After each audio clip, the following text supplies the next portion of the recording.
research team, Dr. Gottlieb and Dr. Geiser. Oh, no, call me Newt. Herman! These are human beings. Why don't you say hello? He's a kaiju groupie. He loves Shut up, Herman. I don't love them, okay? I studied them. In 4 days, we could be seeing a kaiju every 8 hours until they are coming every 4 minutes. Marshal, we should witness a double event within 7 days. Well, that's a problem then, because see, he actually can't give you anything more than a prediction. Hear me out for a second. Give me a second, please. They're clones. And this is the point where he goes completely crazy. I think I can tap into it using the same technology that allows the two Jaeger pilots to share a neural bridge. The neural surge would be too much for the human brain.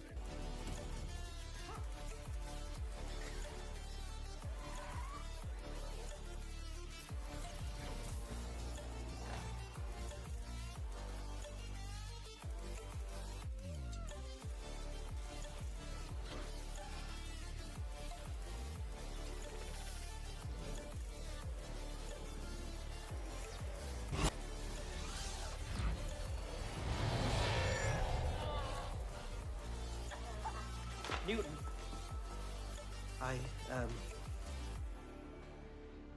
I still get nightmares about what we saw when we drifted with that disgusting kaiju brain. Yeah. What did you just do? What I've been planning the last 10 years? I'm ending the world. Why? Well, I guess I wouldn't. Not normally, not really my style. Let's see. There you go. There's the problem. I'm just not feeling totally myself these days. Okay, we're going with giant robots again. All right, real original.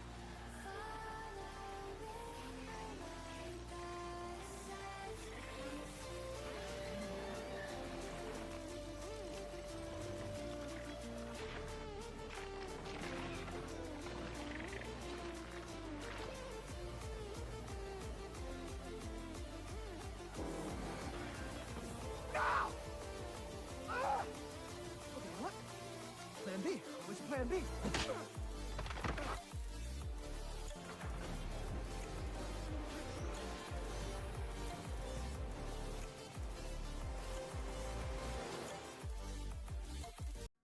Hello, I'm Mashaf. Came back once again. It's the title of the video. What was Newman's plan B in Pacific Rim Uprising? As you know, recently made a Pacific Rim Uprising video discussing how I like Uprising, and there's a plot point that no one talks about, since you know everybody hates the movie, and that is Newman mentions after the Mega Kaiju gets killed, he mentioned there's always a plan B. We never see it elaborated on. At the end, all he says is that eventually your luck was ran out and you can't keep fighting forever, right? And the reason why I find what the plan B interesting is because it seems like win or lose, there was always a backup plan. Now, like I said before, haven't seen Pacific Rim Black. Haven't got a chance to read The Final Breach. So, whatever I say could be extremely outdated or already been answered. And you pay attention to Uprising, you look throughout the whole movie, there's like little small gestures Newt makes throughout the entire film that shows there's something wrong with him, but most people won't be able to notice it. Right at the beginning, the weird handshake thing with the guy. Now somebody said, well, you know, Newt was always a quirky guy. He always had things like that. Not to that capacity. No. Not to that capacity. And then when Herman tried to talk to him about the whole jet fuel thing, he's just like, well, no. And somehow he's oddly surprised that Herman would have kaiju blood. Newt, you're kaiju flesh specialist. You're carving up a kaiju when we first see. Well, one of the first scenes we see you in. Well, are you surprised that he has kaiju blue? Why? And then later on, after the attack in Sydney with Obsidian Fury, the CEO of Shaw Industries says the committee have given him 48 hours to release the drones. And for some reason, Newt seems concerned about this. That's concerned. And the guy was like, "Oh, yeah, I expected you to be more excited about this." He's like, "Oh, you know, I am, but after so quickly after the attack." And I've always wondered with the whole timing thing, with the whole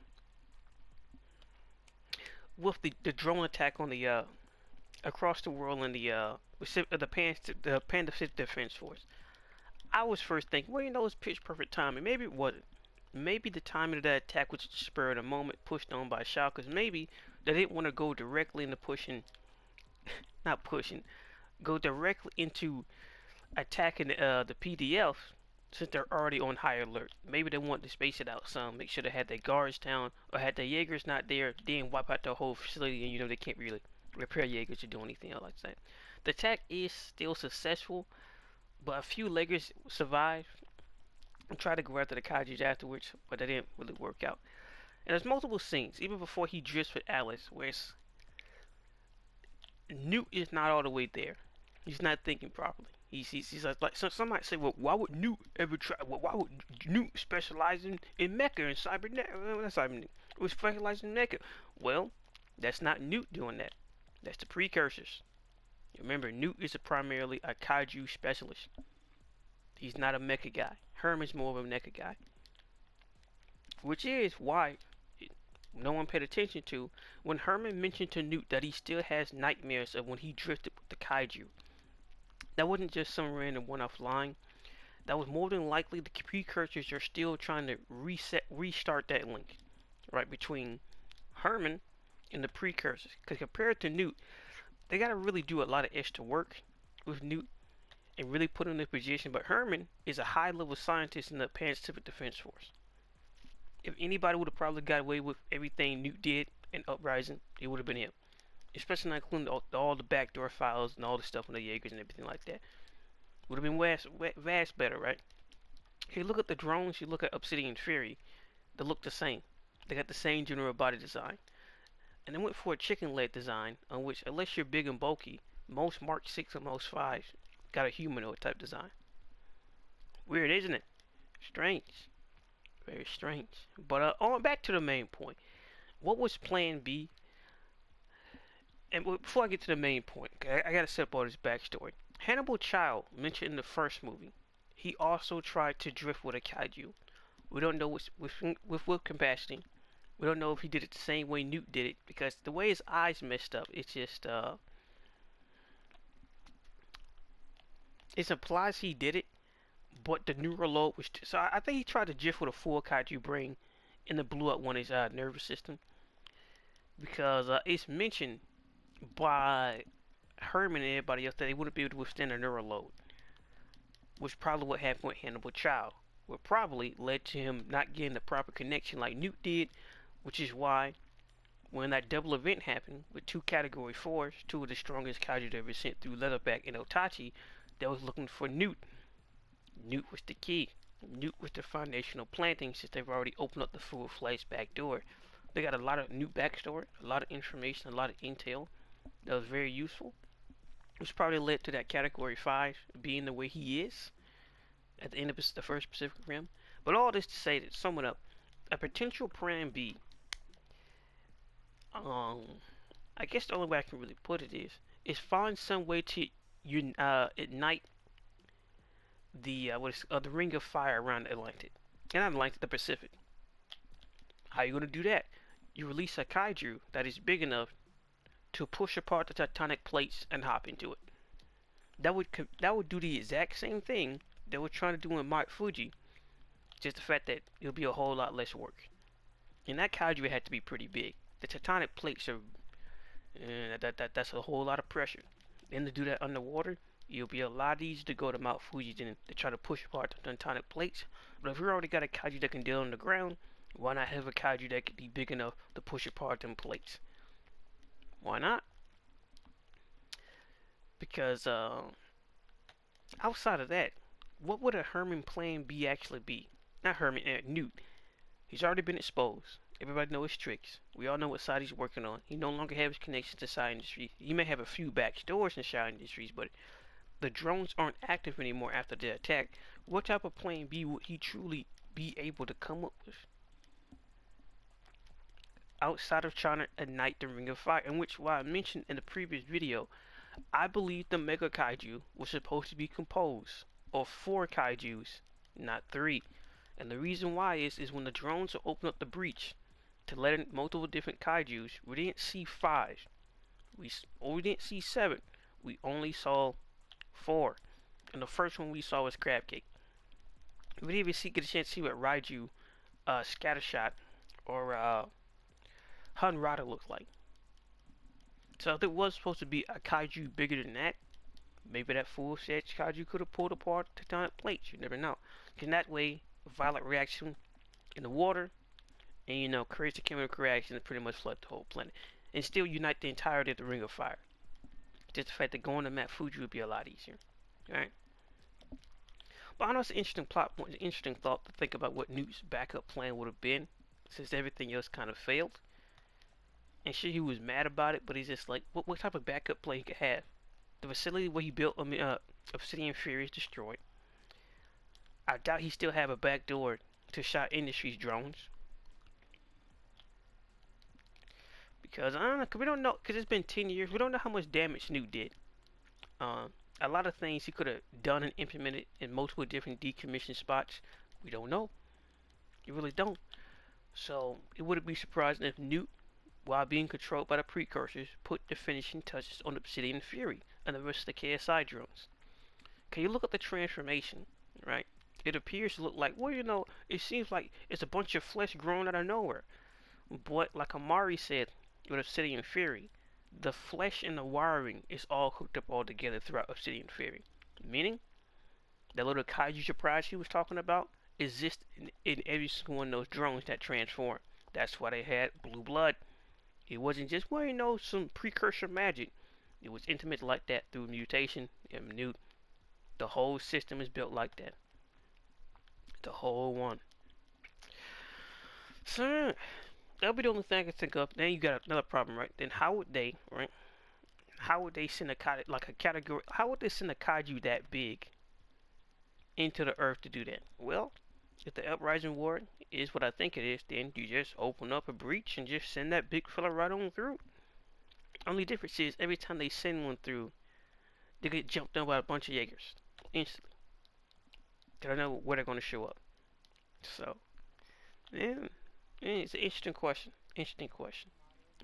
I don't know if I answered the question the way I wanted to, but it's just outside of trying to unite the Ring of Fire in the Pacific. What else Plan B could have? Because it didn't seem like it was like a Plan B of desperation. He said there's always a Plan B. With everything you got, it would appear that you blew all your cards. We got 4 dead kaiju. All the mini drones you had, repair drones you had, are destroyed. It's just what could have been a Plan B. That's why I mentioned before. Do you truly think Newt built them drones with the ability to open up a breach portal? Like I said before, 9 times out of 10 it came from the precursors. So if precursors are designing Jaegers, if precursors are making Jaegers to the ability of Obsidian Fury, was there one more final trump card up a Newt's sleeve? Remember, 10 plus years.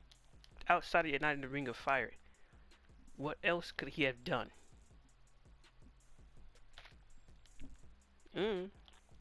Unless there was like some backdoor weapon inside Industries where, from a certain facility, it would cause a massive wipeout of electronics across the Pacific. Whether it's on the Americas or the Asias. I said the Asia because you get a lot more countries that way than the Americas. Just by the way the countries are close together. But if you were to cause a blackout of the Pacific, similar to how Leatherback did to Strike Eureka, then they can't really do much, now can they? Very interesting, especially since we still got Leatherback's dead carcass from 10 years ago. We never find out what happened to his body. So if that electromagnetic pulse is just boost tenfolded, imagine if he was able to wipe out technology across the coast, at least like 25% of the Pacific, and then he just unleash a bunch of kaijus through there, right? Because the Mount Fuji idea never was the end all be all, right? It was just a plan that made sense because it seemed like after the kaiju would destroy the place, to start going somewhere else. Somebody say, "What do you mean? That don't make any sense." Trespassers showed up in San Francisco. That is nowhere close to Mount Fuji, and Yellowstone's not even active like that. The next one showed up in Manila, nowhere close to Mount Fuji. We've already seen a kaiju show up to Tokyo in Mori's backstory. Well, Mori's backstory. So, as Newt mentioned before, when he first drifted with it, he was just trying to soften them up. And on to Uprising, that's when it was like, just detonate Mount Fuji after they nuked the entirety of the precursor's homeworld, what Echo Base 1. Because, like I mentioned before, the kaijus we did see were designed to fuse, similar to how those small helper drones was influenced and designed by Newt.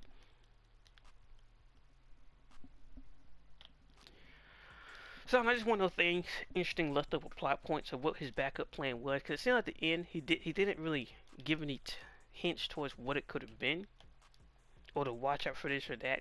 Now you could argue that was just Newt talking, because like I said before, Newt turning evil isn't his fault.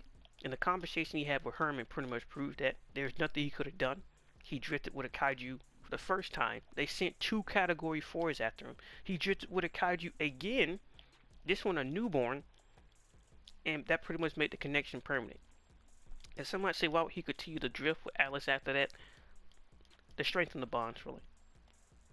And it's like the more he drifts with Alice, the more the bonds between the precursors gets deeper and deeper. Because it's hinted towards Hannibal Chow. And Herman still have nightmares from it. Only difference is they can't set up like a landline or a straight cord into Herman's or Hannibal Child's brain, because it was a one-off connection, right? It's like when lightning strikes the ground. It was only temporary, but you could still have limiting effects of it, especially through your nervous system, right? But with Newt, it made a permanent connection. And ever since then, it was just down here from there. So a lot of Newt's actions and the way he behaved the way he does isn't really his fault, because he's not really in control of his own bodies or thoughts this whole time. But apparently, in the final breach, it may be the last time we ever see of Newt. Apparently, some time has passed and Newt was still alive, so we don't know what he's been up to, what type of information he was giving out, whether he's gotten better or worse. But it's just a lot of damage. Newt getting corrupted caused a lot of damage. Imagine you have a back door to understanding how these monsters that have been destroying you works. It is not just a visual feedback. You're getting direct one-to-one information from Newt. And you're designing their protect drones. So all those extra drones the Shao Industries could have had in storage, those are going to fail by default because the precursors are the ones who put the finishing touches on them.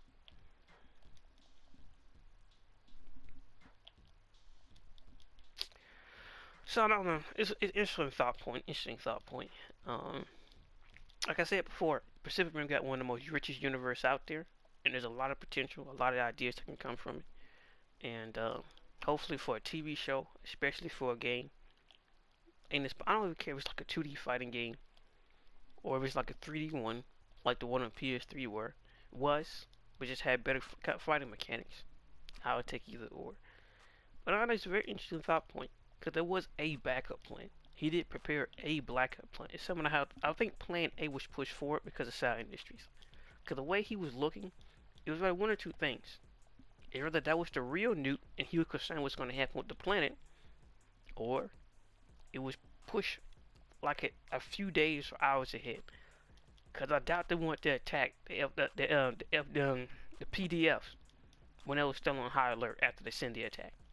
But without any other choice. It's the same way how Newt told that woman that works for him, "Oh, you don't think there's a way?" What you mean by that, bud? What you mean by that?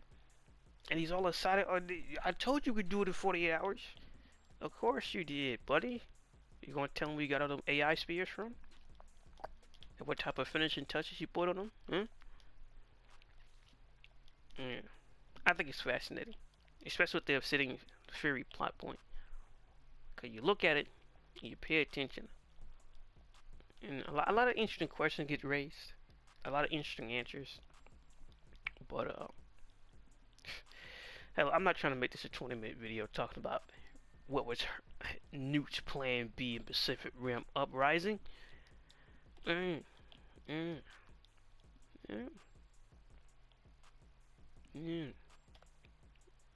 Which would explain why they had to make another gypsy. and many others. Because the time on the couch made them weak, and I was just like, I'm quite curious. I know you guys thought it would be Newt's plan B with the options he had and things that we know of. We know there's multiple different facilities he got. Well, he had.